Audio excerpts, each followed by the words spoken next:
Bonjour à tous, je consacre le premier podcast Concept à comprendre du blog au concept tant dévoyé du nationalisme.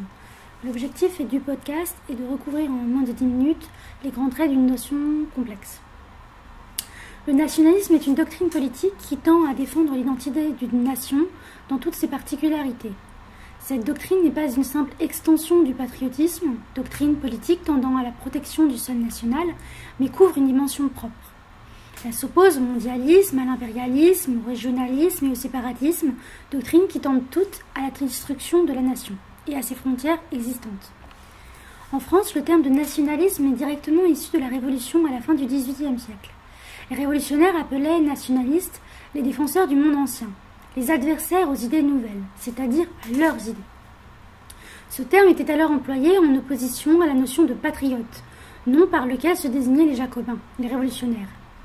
À l'heure actuelle, patriotes et nationalistes ne sont plus du tout rivaux idéologiques, bien au contraire. Nationalisme et clivage gauche-droite.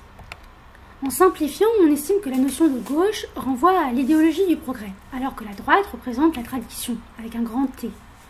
Le nationalisme est souvent considéré à tort comme une doctrine politique exclusivement de droite. Si on considère comme toujours valable le clivage gauche-droite, force est de reconnaître qu'il existe des auteurs emblématiques et des courants de pensée nationalistes au sein de la gauche. Mais ce qui démarque le plus le nationaliste de gauche et le nationaliste de droite, c'est l'objectif qu'il poursuit.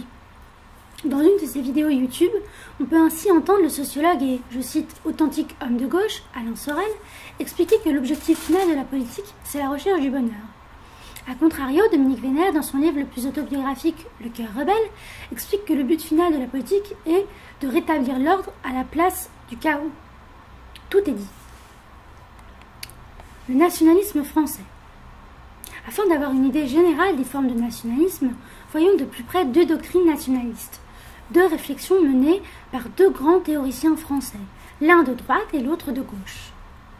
Tout d'abord, le nationalisme intégral de Charles Maurras. Le nationalisme maurassien se veut monarchique, traditionnel et décentralisateur. Il est contre-révolutionnaire, antiparlementaire et antilibéral. Son nationalisme est catholique, même si Maurras est personnellement agnostique et non pratiquant. Ce nationalisme se concentre sur la réforme des institutions politiques du pays. Maurras se montre très critique envers ce qui relève du mouvement social, qui favorise selon lui les élites sociales au détriment des masses populaires.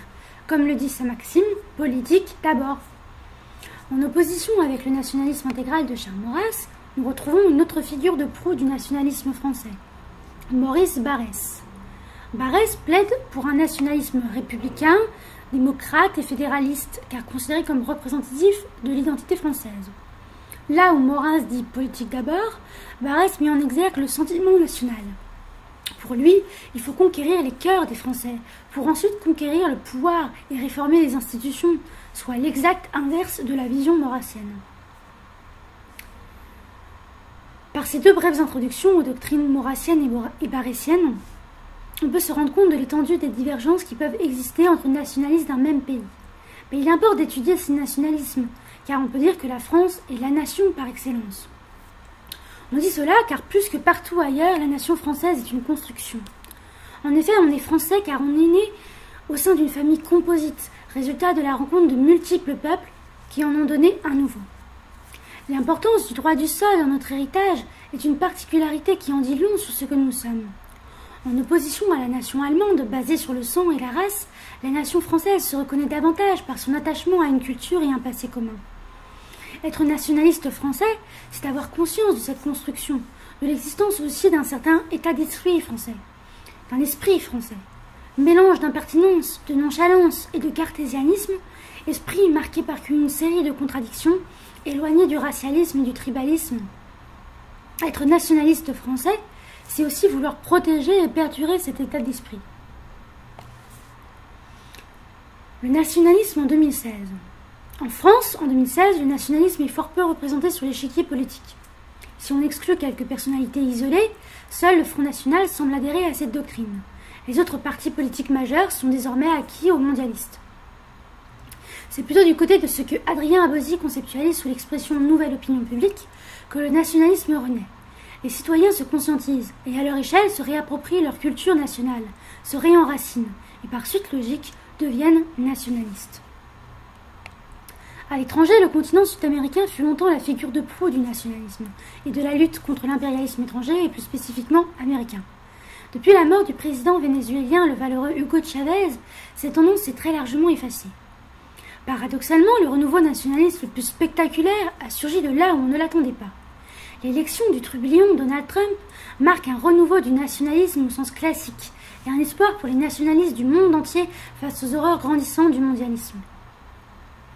Sa campagne électorale s'est en effet faite sur un programme politique pétri de valeurs chères aux nationalistes, en parlant de recentrer les États-Unis sur eux-mêmes afin de redevenir une grande nation, de réguler l'immigration, de mener une politique de grands travaux pour donner du travail à tous et relever les infrastructures du pays, en expliquant que désormais, si un pays ne cherche pas le conflit, alors il sera un pays ami des États-Unis. Trump s'oppose clairement à la politique d'ingérence et d'agression systématique que les États-Unis menaient depuis des décennies. Il marque un changement radical de perspective dans les relations internationales, montrant que, contrairement aux idées reçues, les nationalistes sont désormais les pacifistes du XXIe siècle. Être nationaliste aujourd'hui. Nationalistes de tous les pays, unissez-vous! Derrière cette phrase qui fait la nique aux préjugés sur les nationalistes, supposés xénophobes, il ne se cache en aucun cas un internationalisme des nationalistes, mais simplement une convergence des combats contre toutes les attaques des mondialistes. Chaque nationaliste doit mener son combat dans son pays, au sein de sa nation. Cette remarque a une importance cruciale. Prenons le cas particulièrement clivant dans les milieux nationalistes de l'Ukraine. Nous nous retrouvons dans la situation ubuesque où des nationalistes français se battent sur un territoire étranger, les uns contre les autres. Cette situation est regrettable et marque probablement la plus grande victoire de l'idéologie mondialiste sur le combat nationaliste. En conclusion, être nationaliste, c'est aimer son prochain, c'est-à-dire celui qui nous est proche. Aujourd'hui, que l'on considère que le clivage droite-gauche perdure, qu'il est profondément muté ou qu'il soit désormais obsolète, ce n'est finalement qu'un débat conceptuel. Le combat politique et idéologique relatif au nationalisme est un travail de longue haleine et quotidien. Il est parfois difficile à mener car il implique de refuser la paresse intellectuelle, physique voire professionnelle, de lutter de toutes ses forces contre l'embourgeoisement, si propre à la société moderne. Être nationaliste, c'est lutter contre les idéologies destructrices de la nation, mondialisme, impérialisme, libéralisme, capitalisme, etc. C'est exalter son appartenance patriotique. C'est aussi mener un retour à la terre et à la tradition, car l'enracinement, qu'il soit spirituel, culturel, local, etc., est la seule et unique solution. Voilà. C'est la fin de ce premier podcast. J'espère qu'il vous aura été utile et que la notion de nationalisme sera désormais plus claire pour vous. Le prochain concept à comprendre sera consacré à la notion d'exogamie. Vous pouvez retrouver le texte complet de ce podcast sur mon blog, accompagné d'une liste d'auteurs nationalistes à découvrir si vous souhaitez approfondir. Je vous souhaite une bonne journée et je vous dis à bientôt.